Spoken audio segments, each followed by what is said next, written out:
Hello everyone! Today we're making one of the Spain's most iconic tapas dishes. Just look at that. It looks incredible and trust me, it tastes even better. We're not wasting any time today. To make this recipe you'll only need a handful of ingredients. Some raw shrimp, garlic cloves, fresh parsley, EVOO, and a dried chili pepper. That's pretty much it. Simple ingredients, big flavor. Let's get started with the star of the show. I'm using shrimp today, but honestly any good quality shrimp will work perfectly for this recipe.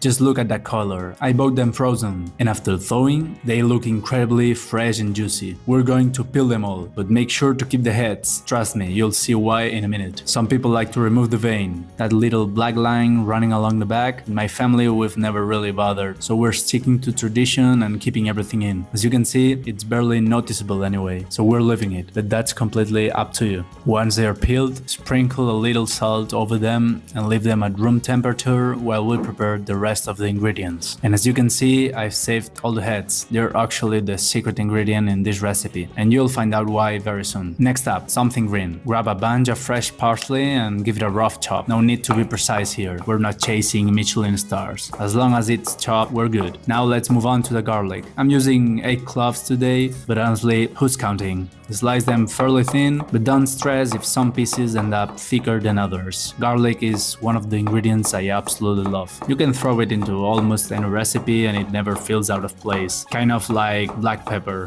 a total must-have. Before we move on, if you're enjoying this recipe so far, let me know in the comments. And if you make garlic shrimp differently, I'd love to hear your version. Don't forget to subscribe so you don't miss any future recipes.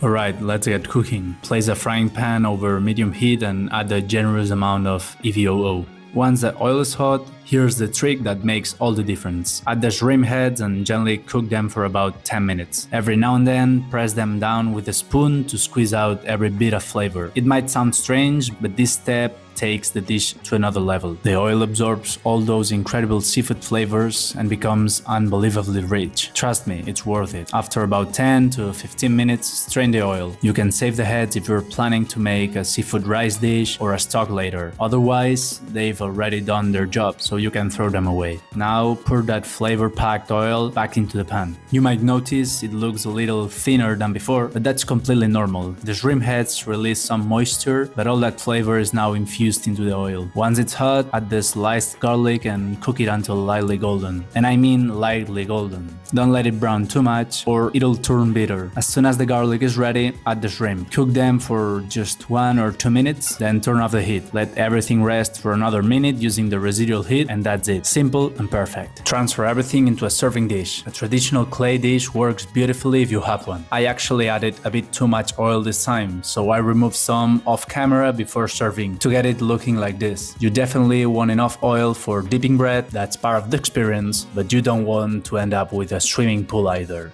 Finish with the chopped parsley and a small pinch of salt. And now for the most important part, grab some good bread, dip it into that garlicky oil, top it with a shrimp and enjoy. And there you have it, Spanish garlic shrimp, one of the simplest tapas you'll ever make, but easily one of the most delicious. Crispy garlic, juicy shrimp, plenty of olive oil, and some good bread to soak it all up. That's all you need. If you've made it this far, thanks for watching. I'll see you in the next recipe. Adios!